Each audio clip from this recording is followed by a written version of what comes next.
First, let's look at how you can customize your contacts and the information that you can store on a contact's profile. So first, let's head up to Organization Settings, and I'm going to the Custom Fields tab here. From here, you can create contact sections, which are these big headers that I have here. And within those sections, you can have as many custom fields as you like. And these are kind of fields that you create that are on top of the general fields that we collect, like first name and last name. These are new fields that you make in your Keela account to store exactly the information that is relevant to your organization. Because, yep, not everyone's the same.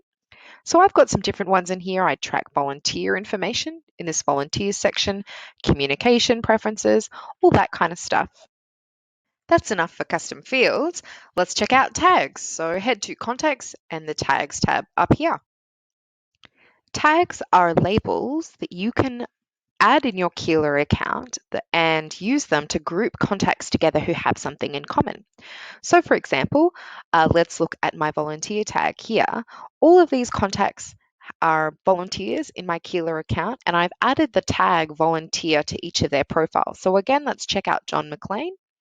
If I jump down to John's profile here, I can see the tags that are connected to his profile, and there's volunteer there.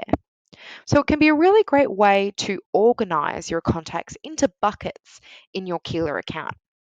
Now, if you like, in this stage of your setup, you can create your tags so that they're ready to go when you import your data later on, or just do a little bit of playing around, add some tags, add some test contacts to the tags, and then delete them later, because you can always create your tags through your import. So if you think you might have more than 3, I recommend waiting for the import and just using today's lesson to kind of play around with it and get an idea of how it works. Okay, enough about customizing contacts. What about customizing payments or volunteer hours? Well, there's a couple of ways that you can do that too. Let's start with impact areas.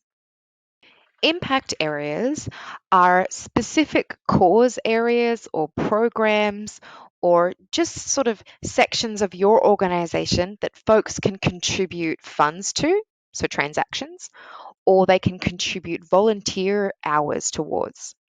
So, for example, I've got things like our emergency rescue program. This is a program that we run every year at the Papa Project, and folks can choose to specifically donate towards it whenever they're using a Keela donation form online.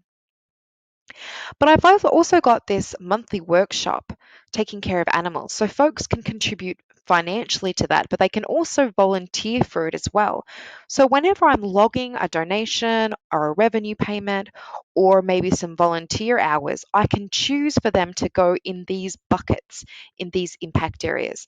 So have a look at your organization and think about all the different areas that folks can contribute to on an ongoing basis, a regular basis, and create them in here.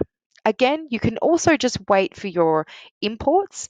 You can create them while you're importing your donation data or your volunteer data, but sometimes it can be nice just to get an idea of how it works now.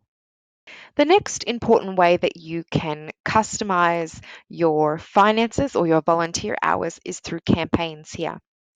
So campaigns work a little bit differently to impact areas.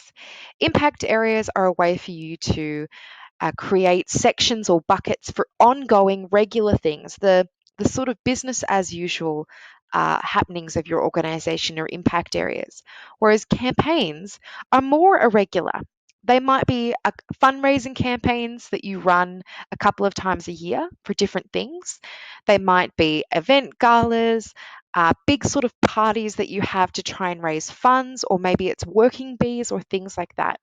So these are more the big events that happen not too often. They're not sort of ongoing. So here you can create campaigns, and if you like, you can have donations or revenue payments assigned to these campaigns and use them to track sort of totals and progresses. And you can also log volunteer hours that go towards these campaigns here, and those volunteer hours will be logged under these campaign sections. So if you want start having a think about the different campaigns that you might log in here, and then keep this in mind for when you're doing the final step and importing your donation data or volunteer data, because you can create campaigns through that. For the moment, not really much of an action item for campaigns. I just wanted to show you so you get in the mindset of customizing your account for later on. But come in and have a play by all means. You can test it out and then archive your campaign later or delete it if you don't need it anymore.